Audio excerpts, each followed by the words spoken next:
Welcome back.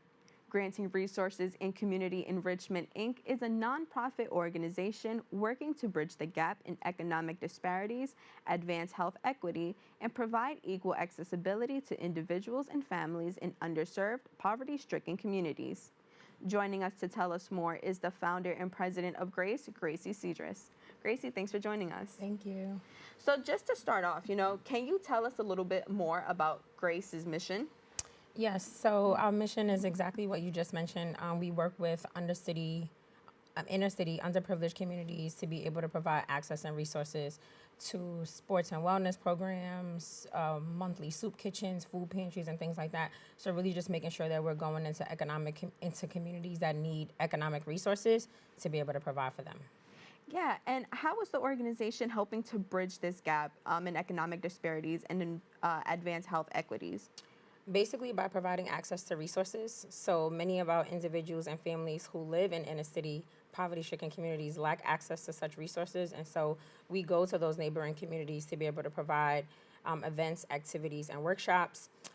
We also are providing educational resources and workshops. We provide financial education initiatives, back to school events, anything that can provide resources to our community. Right, and you guys, just as you mentioned, all the different resources that you guys provide, and amongst those are things like arts programming, wellness programs, sports programming, technology integration. So can you just elaborate on those programs and kind of give us an overview of each? Yes, so basically we partner with other community organizations and entrepreneurs to be able to allow them to come into a space where we provide programming for our young people, adults, and senior citizens.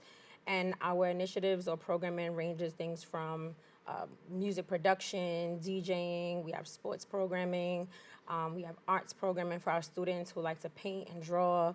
We also have different wellness initiatives such as yoga, meditation, and mindfulness.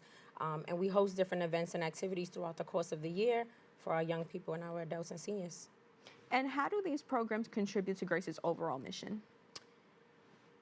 They basically help us to fulfill our mission by addressing the health equities that exist in our communities. Many of our families are faced with many social determinants that impact their households, mentally, physically, and by providing these resources for them, we help to increase social skills, right? We provide educational resources to help bridge the gap between what's happening at home and in our schools. So yeah. Yeah, and this organization overall was inspired by your late grandmother, Reverend Gracie Hyman. Can you tell me what inspired the establishment in her honor? Yes, so my grandmother was actually an advocate for working with our senior citizens and also for rebuilding our community within Harlem. In the 80s, many of our neighborhoods were dealing with abandoned buildings and areas that needed a lot of rehabilitation. And so she really invested in her community. And so when I started working with a nonprofit, I saw the firsthand experience of what giving back to your community looked like. And so I decided to emulate that in honor of my grandmother. It started out by giving back at like back to school events and things like that, and then eventually blossomed into a nonprofit organization. That's awesome. And through your things like education and events, how exactly does this continue her legacy and honor her legacy? Is there something that she might have taught you in your upbringing that contributes to the organization as a whole? Well, she taught me to put God first, I'll say that. And although religion doesn't directly impact our community, it is about service. It is about making sure that we are giving back, making sure that our young people know to also do the same. So as they go off, they can come back and also be servants of the community. So I would say the most important thing would be putting God first and just to be a servant, to be able to be of service to other people who are in need. Yeah, absolutely. And can you just tell me a little bit about what specific initiatives or actions does the organization undertake to achieve being, a beacon of light in poverty-stricken communities? What actions have we taken? Honestly, just going out into our community. A lot of what we do impacts the direct neighborhood where I grew up. And we're just going out to be a face into the community. A lot of organizations are more in like brick and mortar, so a lot of what they do are inside. We go out into the streets. We feed our community outside. Most of our events take place outside, just so that we're not only targeting our specific population, but the folks who are in the area who see what's happening can also receive the services that we provide to our community. Absolutely. And when you go out into the community, can you just tell me a little bit about the reception that you get from the community members? Most people are actually very appreciative. We've had many people stop, particularly with our soup kitchen. You would think that many people are afraid to eat what's outside, and especially in the time of inflation where folks are needing food and needing access to healthy fruits and veggies and actually home-cooked meals. Right. They are very appreciative. We have individuals who stop by to try to donate or to try to support. We get many people who actually come on board to volunteer and support with our events. I think just the gratitude overall is really heartfelt. So.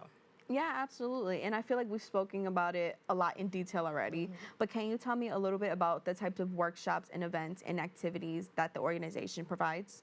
Yes, so they basically cater within the fields that we offer, which is like art, sports, tech, wellness. And so some of the things that we do are like yoga, right? Stress is heavy in our communities, especially in poverty-stricken communities. And so incorporating a lot of wellness initiatives such as yoga, such as meditation and mindfulness. Back to school is very important for us. Many of our families face economic stresses, I guess, or financial burdens during that time, with especially if there's many children in a home who are going off to school or going off to college. And so being able to ease some of that financial burden is also very important for us.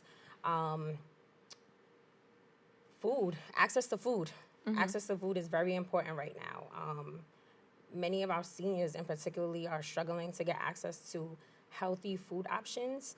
And we're noticing that many of the items that they have do not necessarily offer or provide such great health benefits. So making sure that we can get to them to provide what we can. So. Yeah, of course. And, you know, I think in the past year or so, we've kind of been easing a little bit out of the COVID-19 pandemic. But while we were in the thick of it, can you tell me a little bit about how your organization adapted to it? How we adapted? We actually started to do stuff a little bit more internationally, honestly. We found that many people internationally were in need of like clothes and footwear.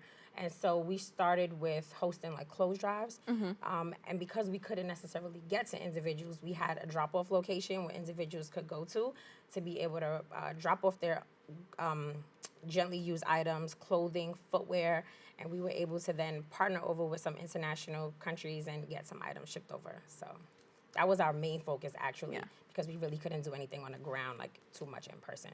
Right. And, you know, and as we wrap up, can you just tell me a little bit about what's next for the organization? Is there anything coming up? Is there anything we should know about?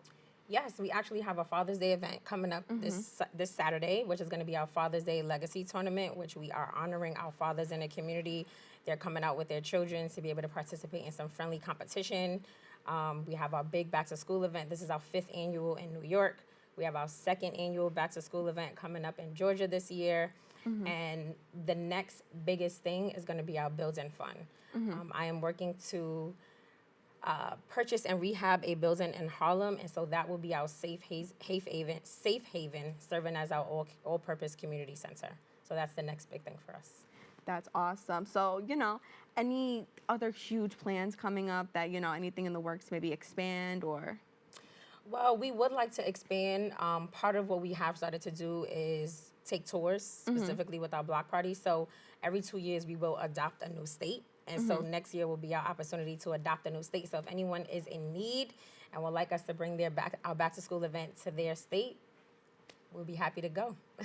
That's awesome, Gracie. I want to thank you so much for joining us Thank today. you. For more information, you can visit the website at harlemsgrace.org and follow them on social media at Harlem's Grace. Don't go anywhere. We'll be back with more Open right after this.